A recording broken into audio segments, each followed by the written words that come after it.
May 1969, The Who released Tommy, a groundbreaking rock opera about a deaf, dumb and blind boy. But just a month later, in June 1969, another album quietly told a similar story, a tale of a blind boy named Charlie Cinders and his struggles to understand the world. But unfortunately, the record quickly disappeared into obscurity. This is The Adventures of Keith, a psychedelic-tinged concept album from an American artist named James Barry Keefer, better known as Keith, who'd had a big top 10 hit in 1966 with the song 98.6. 98.6, it's good to have you back. Though Keith was American, The Adventures of Keith leans heavily into a British sound. Its narrative-driven style recalls the psychedelic charm of late 60s UK concept albums such as Ogden's Nut Gone Flake by the Small Faces or SF Sorrow by the Pretty Things, although it's less overtly psychedelic than the latter. The album blended psychedelic elements with a strong baroque pop flavor, creating a rich and eclectic sound. And some moments even feel like a preview of David Bowie's material from the early to mid-70s.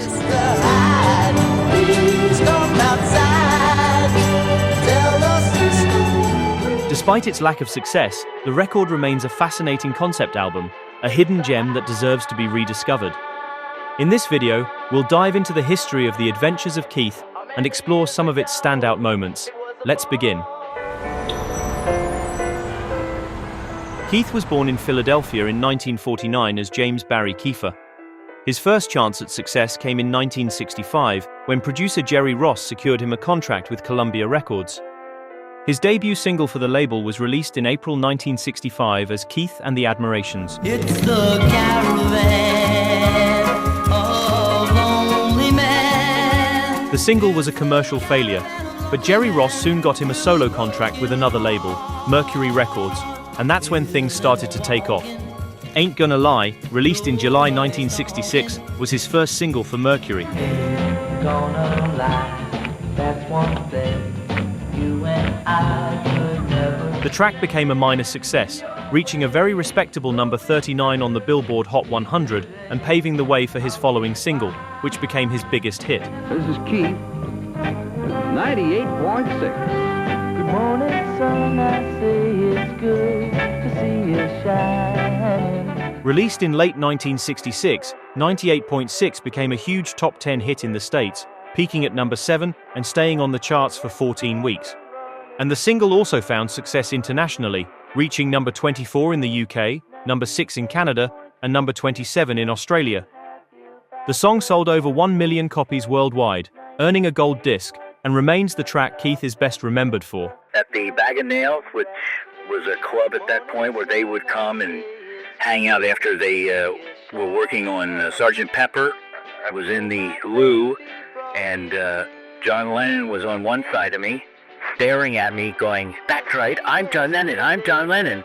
And went over to the sink to wash my hands. Paul came up, and we were using the sink together, and he asked me what I was doing.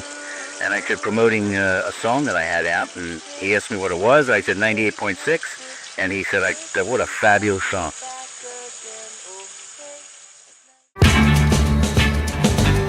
Keith often said he was more into British pop than American, and he managed to get the Hollies to write his following single.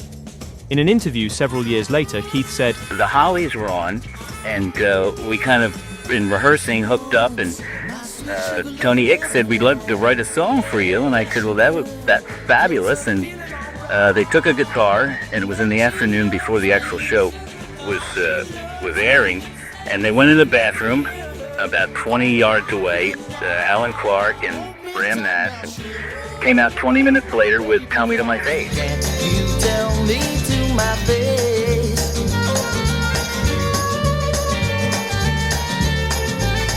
The song, which was released as a single in February 1967, was more psychedelic than his earlier work. It blended pop with hints of Eastern music, aligning perfectly with the exotic sounds that defined many tracks from that period.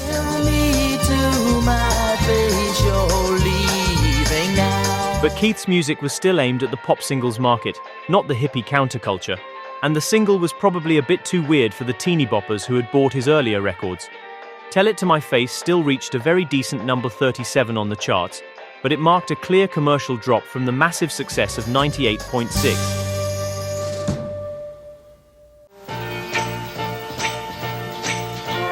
Mercury Records quickly released a full-length LP to capitalize on the success of the singles, but the 3 follow-up 45s that Keith released in 1967 were all commercial failures, and his second LP, released at the end of the year, was also a flop. Keith released his final single for Mercury in April 1968. After a year without new recordings, Keith returned to the music business in 1969 with a new contract under his arm and a new approach to music. Keith had been writing songs since he was 15, but this B-side from 1967 was the only self-penned song he'd been allowed to record. At this point in 1969, he had just turned 20 years old, and he was determined to move away from the pop sound of his earlier hits. He wanted to record harder material that felt more personal, and most importantly, he wanted to record his own songs. Fortunately, his manager secured him a deal with RCA that centered around recording his own compositions. Keith assembled a strong band who not only helped him write some of the material, but also went on to perform as the backing group on the album. He rehearsed with the players at drummer Rick Fox's studio in Pennsylvania for a few weeks, before entering RCA's New York studio to record the basic tracks.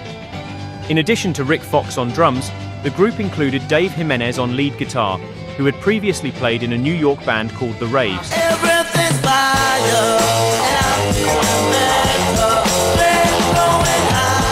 Keith's group also featured Joe Coyle on rhythm guitar and Dave Fiebert on bass, all of whom had played in bands with Keith in the past.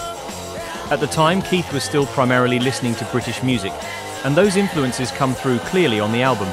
Prior to the release of the record, RCA released 2 songs from the LP as a single in April 1969.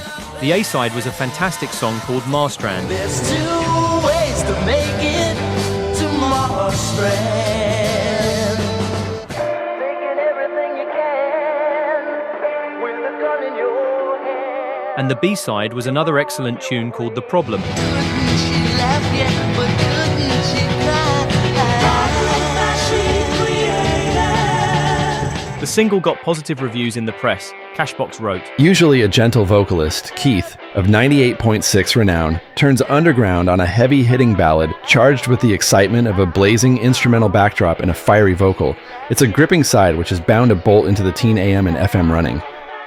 The Adventures of Keith finally saw the light of the day in June 1969, and it kicked off with this excellent tune called Alone on the Shore. But he'll keep his hope for seeing what he's never seen before. And so he's standing on the shore. This track, just like other songs from the album, featured string arrangements by Larry Fallon, whose arrangement credits include Astral Weeks by Van Morrison, Chelsea Girl by Nico, and many other classic albums and songs from the 60s and 70s. The second song on the album is Trixon's Election. But it's alright with me, 'cause there's nothing I can see when you make up your own. The overall sound of the song was reminiscent of some of the material on Blonde by Bob Dylan.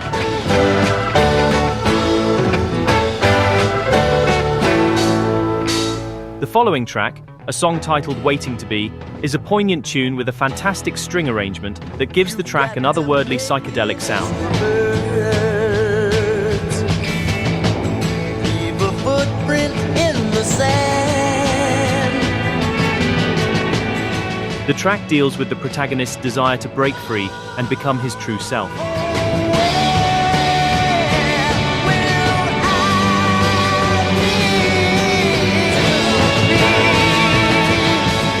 Waiting to Be is followed by Melody, the shortest song on the album. The weakness of your whisper, and the boldness by your side. It's a brief but fitting bridge into The Problem, another track where the album's protagonist wrestles with his place in the world and the confusion that surrounds him. There was a time when I thought that I was wrong.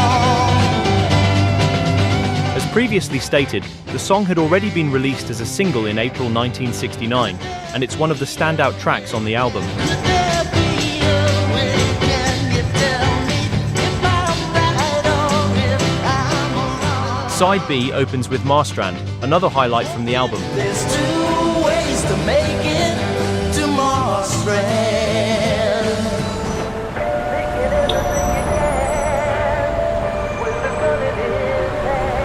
Marstrand is followed by Mr. Hyde, another standout track. No one talks to Mr. Hyde. He is nothing.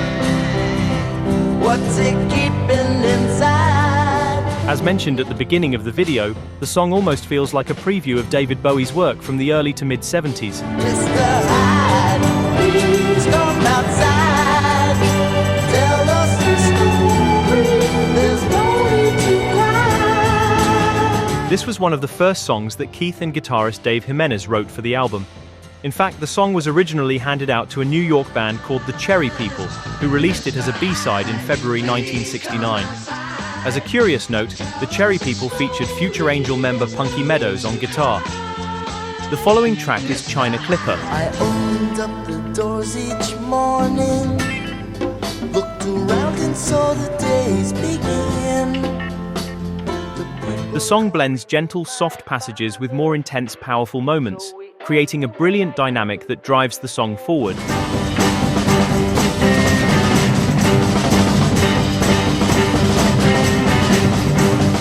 The next track starts with one of the most powerful intros on the album. But it eventually turns into the record's most heartfelt song. Lay up, you lay up.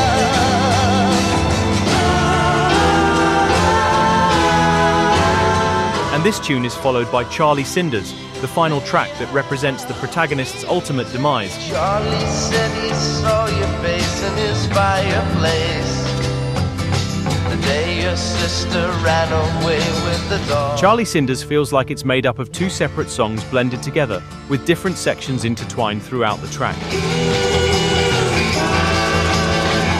You're not gone for long.